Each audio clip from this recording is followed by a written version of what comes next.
Yeah, we do. So if you go to our Facebook, you'll see it's on there. We do 3 shows a week. I was just making sure that there wasn't just like some random guy following you guys. No, super. You're watching out for me.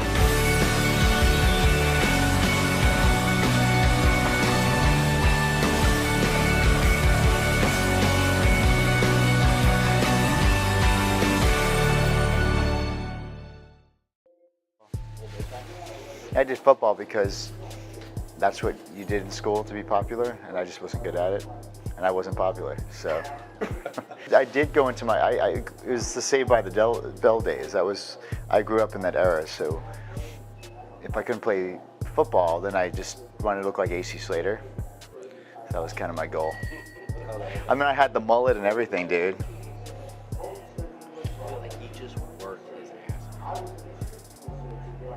Oh my goodness, AC Slater right there. AC Slater, man. Dude, look at you. Here was my dad. That was when he was 17. When we moved to Florida, the room, my dad bribed me to move from New York to Florida by having a cool room, which was seafoam green, and a little weight system in my room. So that was the start of it. Look at that. It looked like a helmet.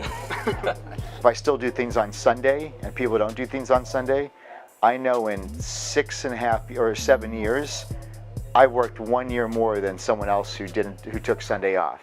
You follow what I'm saying? So in 7 years, I got one more year of work in. But it's not work to me if I love it. Like the thing that I'm choosing, people understand, like I'm choosing to do it. Chris, why are you working on Sunday? No, I'm choosing to do this. This is not work to me. And like we talked about, it made Sunday fun because I'm doing something. I'm moving forward. Like now with Roberto, I'll start having to work on the talks. I'll be videotaping the talks and just doing that until I get that hero project down pat for when we do it.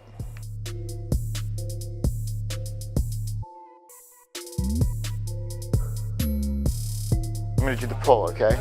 Scoot all the way down, Leah. Chad. Holy Lord. I mean, that was awesome. Here, let me help you.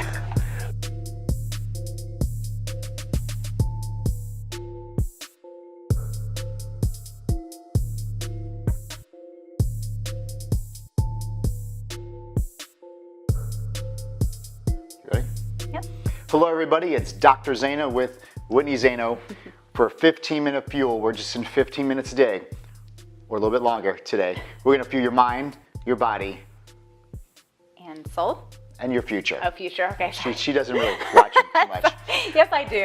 I know. So I just put her on the spot. Hey, Whitney's so beautiful, of course. My mom's on. I thought you were on a plane, Mom. Yeah, what the heck? Well, whatever. That's awesome. So she's always here. She's probably on the plane. Wi-Fi. She bought the Wi-Fi just to be on here.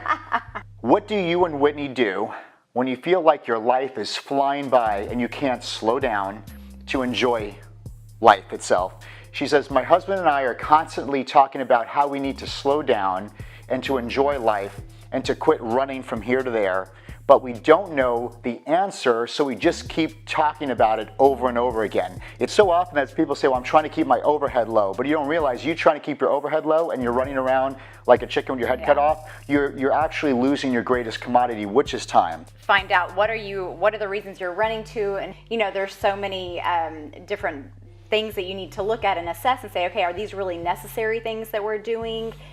Or is it something that's meaningful and purposeful and that's going to matter in 5 or 10 years? So if I had 1 hour or a half hour in my day, I am most effective as a human being on this planet, adjusting patience and speaking truth into people's lives. So if you're at your job, say, what are you the best at? And don't say everything. What is your things, your groove that you do best at and you love to do?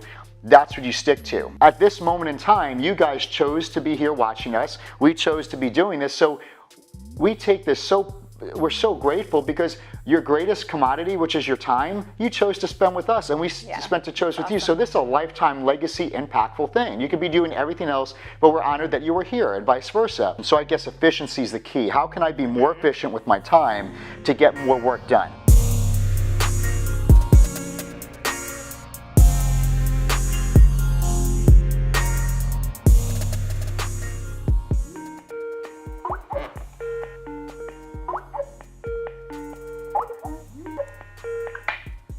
What's up, my man?